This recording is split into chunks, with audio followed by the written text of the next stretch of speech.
মালদা জেলার গাজল ব্লকে এসআই নিয়ে সাধারণ মানুষের হয়রানি ও উত্তেজনা। বুধবার গাজল ব্লক ক্যাম্পাসে অন্যান্য দিনের মতো এসআইআর এর ক্যাম্পে হিয়ারিংয়ের জন্য প্রচুর ভিড় জমে সকাল থেকেই। আর এই দিনেই ঠিক বৈকাল ৩টের সময় এসআইআর নিয়ে সাধারণ মানুষের উত্তেজনা ছড়ায়। তারা জানান যে আজকে গাজল ১-এর ৩০ নম্বর দলিলপুর বুথের হিয়ারিং ছিল। হিয়ারিং করার সময় সমস্ত নথিপত্র দিয়ে হিয়ারিং করা হয়। আর হিয়ারিং হয়ে যাওয়ার পরে বিএলওরা ও ইএরওরা তাদের সমস্ত নথিপত্রগুলো এক বস্তার মধ্যে ফেলে দিচ্ছে এবং তারা কোনো রিসিভ কপি ও সিল অথবা সিগনেচার দিচ্ছে না। তারই প্রতিবাদে আমরা সাধারণ মানুষেরা নাজেহাল হচ্ছি। আমরা কিছুতেই বুঝতে পারছি না যে আমাদের হিয়ারিং হলো কিনা, বা হলো তো কিভাবে হলো সেটারও কোনো রকমের আমাদের কাছে প্রমাণ থাকছে না। তারই পরিপ্রেক্ষিতে আমরা আজকে এই প্রতিবাদে নেমেছি গাজল ব্লক ক্যাম্পাসে।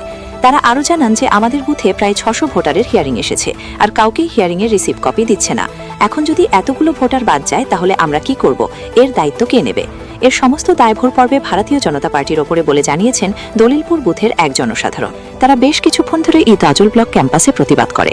খবর পেয়ে গাজল থানার পুলিশ প্রশাসন ঘটনাস্থলে এসে পরিস্থিতি নিয়ন্ত্রণে নিয়ে আসে এবং গাজল ব্লকের জয়েন্ট ভিডিও সুব্রত শ্যামল প্রত্যেককে জানান যে সমস্ত জনসাধারণকে হিয়ারিং করার পরে রিসিভ কপি দেওয়া হবে।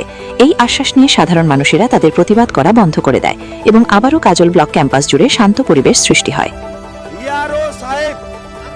যে সমস্ত নথি নিচ্ছে, নথির নামে ডকুমেন্টস নিয়ে বস্তায় ভরে দিচ্ছে, পাবলিককে কোনো ডকুমেন্টস রিসিভ দিচ্ছে না এবং সাইনও করছে না, সিলও করছে না। বলছে তোদের হেয়ারিং হয়ে গেল। আমরা গিয়ে দেখছি যে পাবলিকের যদি কোনো নথি রিসিভ না দেয়, আগামী দিনে যদি ভোটটা না উঠে তার দায়ভার কে নেবে? আমরা ইয়ার সাহেবকে জানতে চেয়েছি এবং ভিডিওকে ডাকা হয়েছে। ভিডিও সাহেব বলেছে এটা অন্যায় হয়েছে, তাই নতুন করে আমাদের রিসিপ্টটা নিয়ে রিসিভ করে দিয়ে এবং প্রমাণ নথি সহ লিখে দেব। ওরা করবে কি করবে না তাদের কাছে আমরা জানতে চাই। ইয়ার সাহেবের কাছে মিডিয়ার কাছে আমরা দ্বারস্থ হলাম। মিডিয়াদের কাছে আমরা অনুরোধ করছি যে ওনার কাছে জানেন এই কাজটা কেন করলো। খগেন মুর্মু এবং চিন্ময়দেব বর্মনের দালালি যদি ওরা করে তাহলে আমরা ওনাকে ছেড়ে কথা বলবে না। প্রয়োজন পড়লে এখানে অনস্থায়ী বসবো। যারা দীর্ঘদিন ধরে নাগরিকতার প্রমাণ দিয়ে ভোট দিয়ে গেছে তারা বিভিন্ন রকম হ্যারাসমেন্ট করছে। আমরা ওনার কাছে জানতে চাই এই কাজটা উনি বললেন কেন। ইয়ারও এবং বুথের বিএলও দুজন মিলে এই কাজটা করছে। আমাদের এখানে ডকুমেন্টসগুলো উঠানো হয়নি।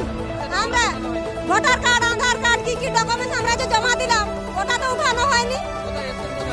আমরা এখানে এসেছি, ব্লকে এসেছি, হিয়ারিং এসেছি।